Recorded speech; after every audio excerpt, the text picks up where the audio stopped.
Which party will control the state legislature in Virginia after the upcoming elections? Today on Political Access, we'll take a quick look at the upcoming elections for state legislature in Virginia as well as New Jersey.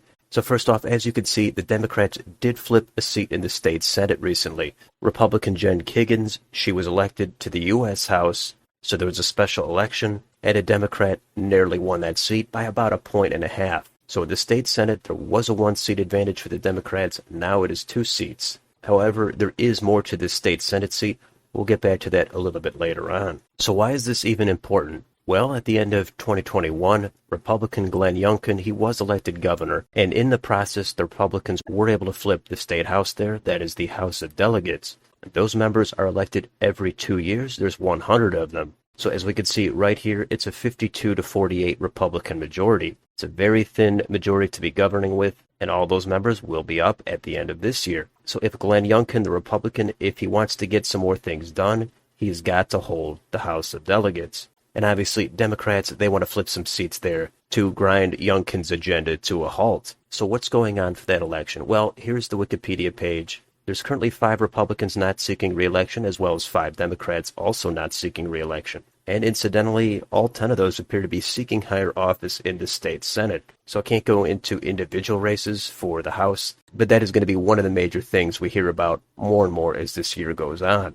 Now, probably the bigger story will be in the state Senate. Now, if we flip over here, we can see that the partisan breakdown is 22 Democrats, and it's technically 18 Republicans. They have Amanda Chase here listed as a Republican who does not caucus with them. But for all intents and purposes, prior to that special election, it was a one-seat majority, 21 to 19 for the Democrats. Now it's 22 to 18. So out of all those 40 seats in the state Senate, everyone is especially critical. And if Republicans are able to take control of that state Senate, then theoretically the brakes will be off for Glenn Youngkin in his final 2 years in office. So there is a lot at stake in Virginia, even though it's not as eye-catching as something like a governor's race. Now, if we take a look at this 2023 Virginia Senate election on Wikipedia, there's currently no retirements listed yet. There's bound to be some that come up. The primaries are in June, so we've got a few months yet before this really heats up. However, there was that recent special election. Now, that was for the 7th district here. Democrat Aaron Rouse, he beat Kevin Adams by about 1.5 points. It's a close election. But let's look a little bit more into this 7th district.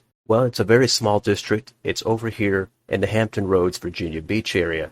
And here's the recent results. To finish the remainder of Jen Kiggins' term, for whatever reason, the margin is different than on the other page. But either way, it's a narrow election. Now let's look back at the regular election in 2019. That was where Jen Kiggins, she won election. Now that was also a very narrow election. And on here, it looks like less than 1 point. So since 2019, the district really only shifted about a point. It wasn't like Jen Kiggins won this district by 5 or 6 points, and then it lurched 6 or 7 points to the left. That didn't happen. And the prior election in 2015, that was won by the Republican by about an 8-point margin.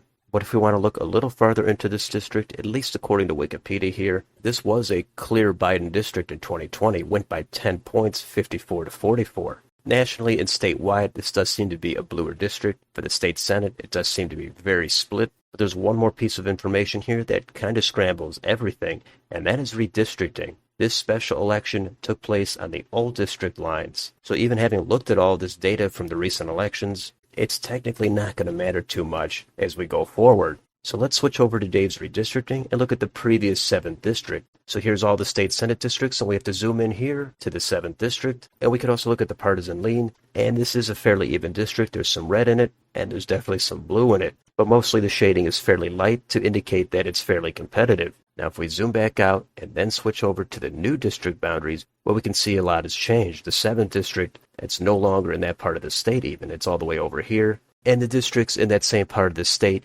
Virginia Beach area, they're going to be different. So the special election, of course, it's a bad sign for the Republicans. But given redistricting, it's really hard to say what's going to happen. We've got to see who retires over the next few months, and eventually which way the momentum ends up heading as we head toward election season. So again, there's a lot at stake in Virginia. Those are the 2 states that had their governor's elections in 2021. So they're essentially having their midterms for state legislature. And while Virginia gets all the attention, New Jersey should not be completely neglected either. If we look at the state assembly there, we can see there are 80 seats. Democrats hold 46 of them, Republicans 34. but that is down from the previous election when Democrats held a 52 to 28 majority. So New Jersey is typically a blue state, but it will be interesting to see if Republicans can continue to make gains there, or if it basically flatlines or goes back toward the Democrats. And here's the page for the state assembly election. We've got 5 Democrats not running for re-election, 3 Republicans. And I know New Jersey does their state assembly elections a little bit differently. It's the top 2 vote getters in the general election.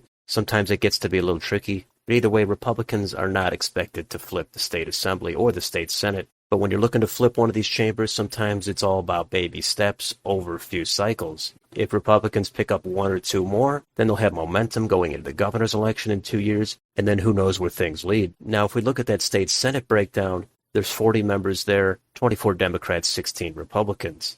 So that's a 60 to 40 breakdown. It's not a supermajority, but Democrats are strong in New Jersey. And we can flip over here, we see 1 Democrat retiring, 2 Republicans retiring. There's not a lot of action yet here in the state senate in New Jersey, and I think there's no chance Republicans would be able to flip this chamber. But even if they managed to pull off gaining 2 seats, I think that would be a pretty good victory for the Republicans. Now, if you want slightly more context, we can look back to 2021. Democrats did win that statewide popular vote for the Senate, but it was close, only about 52 to 48, and it was similar in the House.